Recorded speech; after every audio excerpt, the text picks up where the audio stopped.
예수님은 나의 왕, 나의 주인, 나의 생명이십니다.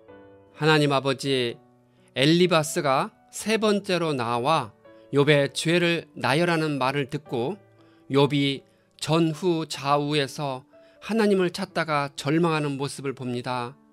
사람의 눈으로 하나님을 찾지 못할 때가 있겠지만 지금 이 순간에도 살아서 역사하신다는 믿음을 잃어버리지 않도록 우리를 붙잡아 주옵소서. 예수님의 이름으로 기도합니다. 아멘. 오늘 읽을 말씀은 욥기 22장부터 24장입니다. 이 말씀의 핵심은 첫째, 엘리바스가 세 번째로 나서서 욥의 죄를 조목조목 나열했습니다. 둘째, 욥은 사방팔방 어디에서도 하나님을 볼 수 없다고 고백합니다. 셋째, 욥은 세상의 모든 불의와 불공평을 보고 탄식했습니다. 22장, 엘리바스가 세 번째로 나서서 말을 합니다. 엘리바스는 아무리 슬기로운 사람이라 할지라도 하나님께 아무런 유익을 줄 수가 없다고 주장합니다. 그러나 엘리바스의 주장은 틀렸습니다. 하나님은 의인의 경건함과 선한 행실을 기쁘게 여기십니다. 그래서 하나님은 욥의 온전함과 정직함과 경건함을 사탄에게 자랑까지 하셨습니다. 부모는 자녀들이 바르게 살고 온전하여 칭찬받는 사람으로 살아주면 매우 기뻐합니다. 엘리바스가 열거한 욥의 죄악들은 사실이 아닙니다. 그는 마녀 사냥식으로 욥을 몰아붙이고 있습니다.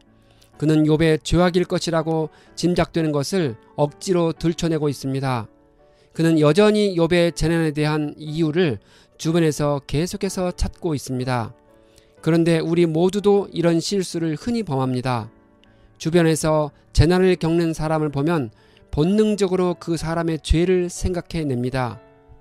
엘리바스는 욥이 하나님이 무엇을 아시겠으며 검은 구름 속에 숨어 계시면서 어떻게 우리를 심판하실 수 있겠는가? 다만 하늘에서만 왔다 갔다 하실 뿐이겠지 했다고 억지를 부립니다. 그러나 욥은 그런 말을 한 적이 없습니다. 욥은 때로는 사람에게 임하는 고난이 죄의 결과가 아니라 하나님의 오묘하신 섭리에서 비롯될 때가 있다고 말한 적은 있습니다. 아마도 엘리바스는 이를 오해하여 욥이 하나님의 주권과 전능하심을 부인하는 것으로 받아들인 듯 합니다. 그래서 그는 욥에게 하나님의 전능하심을 강조하고 있습니다. 우리가 하나님을 잘 섬기면 복을 받을 수 있습니다. 그러나 그 복은 물질적인 것이 아니라 영적인 것입니다. 예수님과 사도들은 성도들의 신앙과 순종에 대한 상급으로 천국의 영적 축복을 약속하셨습니다. 바울은 에베소서에서 하늘에 속한 신령한 복을 말하고 있습니다. 그 복은 물질적인 복과는 비교할 수 없는 창세전에 하나님의 자녀로 택함받은 자의 영광스러운 복입니다. 엘리바스의 충고는 일반적인 주제로서는 타당할 수 있지만 욥에게는 적용되지 않습니다. 엘리바스는 욥에게 하나님과 화목하고 평안하면 복이 임할 것이라고 합니다. 하지만 욥은 하나님과 화목하고 화평했지만 복이 아니라 재난을 당했습니다. 엘리바스는 하나님의 오묘하신 주권적인 섭리에 대해선 무지했습니다. 훗날 욥은 모든 재난이 끝나고 갑절의 복을 받았습니다. 무슨 일이든 끝까지 가보아야 합니다. 엘리바스는 욥이 전능자에게로 돌아가면 하나님이 그의 보물이 되시고 산더미처럼 쌓이는 은이 될 것이라 합니다. 그때 욥이 하나님만을 진정으로 의지하게 될 것이라 합니다. 하나님은 겸손한 사람을 구원하실 것이라 말합니다. 하나님은 죄 없는 사람을 구원하신다고 합니다. 그러나 그의 주장은 틀렸습니다. 하나님은 우리가 아직 죄인일 때 우리를 구원해 주십니다. 우리가 죄의 노예로 살고 있을 때 예수 그리스도의 새 생명을 주시어 의의 종으로 살게 하시어 영생을 누리게 하셨습니다. 23장, 욥이 처절한 상황에서 대답을 합니다. 욥은 계속되는 고난과 친구들의 지적에 마음과 몸이 만신창이가 되어갑니다. 욥은 하나님께서 자신에게 무거운 재앙을 주셨다고 생각하고 있습니다. 그는 육체적으로 뿐만 아니라 심적으로도 엄청난 고통을 겪고 있습니다. 하지만 하나님이 하시는 일은 언제나 선하고 의롭습니다. 욥은 하나님과 사탄 사이에 생긴 일에 관해 모르고 있을 뿐입니다. 욥을 통해 한 가지 알 수 있는 것은 우리가 모르는 어떤 이유로 재난을 겪고 고통을 당할 수 있다는 사실입니다. 욥은 극심한 고난 가운데 하나님을 발견하라고 몸부림을 쳐보지만 볼 수 없다고 합니다. 하나님께 나아가 호소하고 변론하려고 하지만 전후 좌우 어디에서도 하나님을 볼 수 없다고 고백합니다. 욥은 자신이 죄 없다고 말하고 있지 않으며 단지 정직하다고 주장하고 있는 것입니다. 사실 하나님도 욥이 정직하고 온전하다고 인정하신 것입니다. 그래서 욥은 자신이 만일 하나님 앞에서 자신의 정직함을 변론할 수만 있다면 자신에게 씌워진 모든 고소로부터 벗어날 수 있다고 확신했던 것입니다. 욥은 전후 좌우를 살펴봐도 하나님을 만날 수 없지만 주님이 그의 가는 길을 모두 아신다고 확신합니다. 하나님께서 자신을 단련하신 후에는 순금과 같이 되어 나아오리라고 고백합니다. 하나님은 숨어 계시지 않았습니다. 모든 장소에서 언제나 계십니다. 다만 우리의 절박함 때문에 하나님이 숨어 계시는 것처럼 느껴질 뿐입니다. 우리가 재난을 당하고 환난을 겪을 때 우리는 하나님의 일과 길과 존재를 인식하지 못할 수도 있습니다.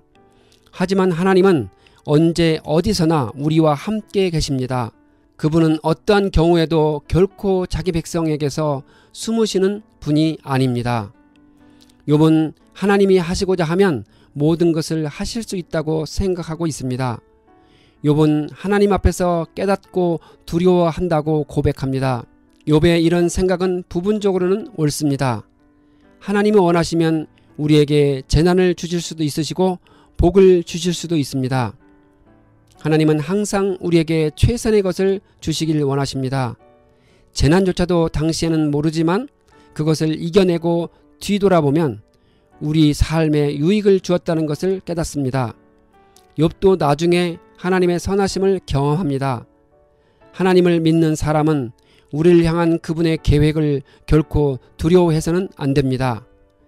24장 욥은 세상의 모든 악인과 핍박하는 자들의 행실을 언급합니다. 욥의 말이 친구들과 같은 주장 같지만 사실은 아닙니다. 욥의 친구들은 그가 당한 재난을 보고 욥이 악한 일을 해서 당한다고 보았습니다. 욥은 세상에서 이루어지고 있는 현실을 말하고 있습니다. 가난한 자들은 들나귀처럼 메마른 곳으로 가서 일거리를 찾고 먹거리를 얻으려고 하지만 가을 거지가 끝난 남의 밭에서 이삭이나 줍고 악한 자의 포도밭에서 남은 것이나 긁어 모은다고 합니다. 가난한 사람들은 입지도 못한 채로 헐벗고 이리저리 다녀야 하고 굶주림에 허덕인다고 합니다. 성읍 안에 상처받은 사람들과 죽어가는 사람들이 소리를 질러도 하나님은 그들의 간구를 못 들은 채 하신다고 합니다. 살인과 간음과 도둑질이 널리 퍼져 있다고 합니다. 그러나 마침내 악한 사람들은 홍수에 떠내려가듯이 없어진다고 합니다. 죄인들도 죽은 사람들이 예외 없이 사라지는 스월로 간다고 말합니다. 신학시대에는 스월은 지옥으로서 악인들이 형벌을 받는 고통과 저주의 장소로 알려졌습니다. 우리는 하나님이 온갖 불의와 불법이 있는 세상을 왜 끝내지 않으시는지에 대해 궁금해할 수 있습니다. 하나님은 살아계신 분이신가? 어찌 이런 불의한 세상을 그대로 보고만 계신단 말인가? 라고 생각할 수 있습니다. 하박국 선지자도 그런 의문을 품었습니다. 하나님은 때가 되면 악인을 심판하시고 천한 대로 이끌어내실 것입니다. 물 위의 거품이 갑자기 쓸려가듯이 악인도 한순간에 사라지게 될 것입니다. 우리는 하나님이 이 모든 것을 끝낼 때까지 인내하며 하루하루 살아가야 합니다.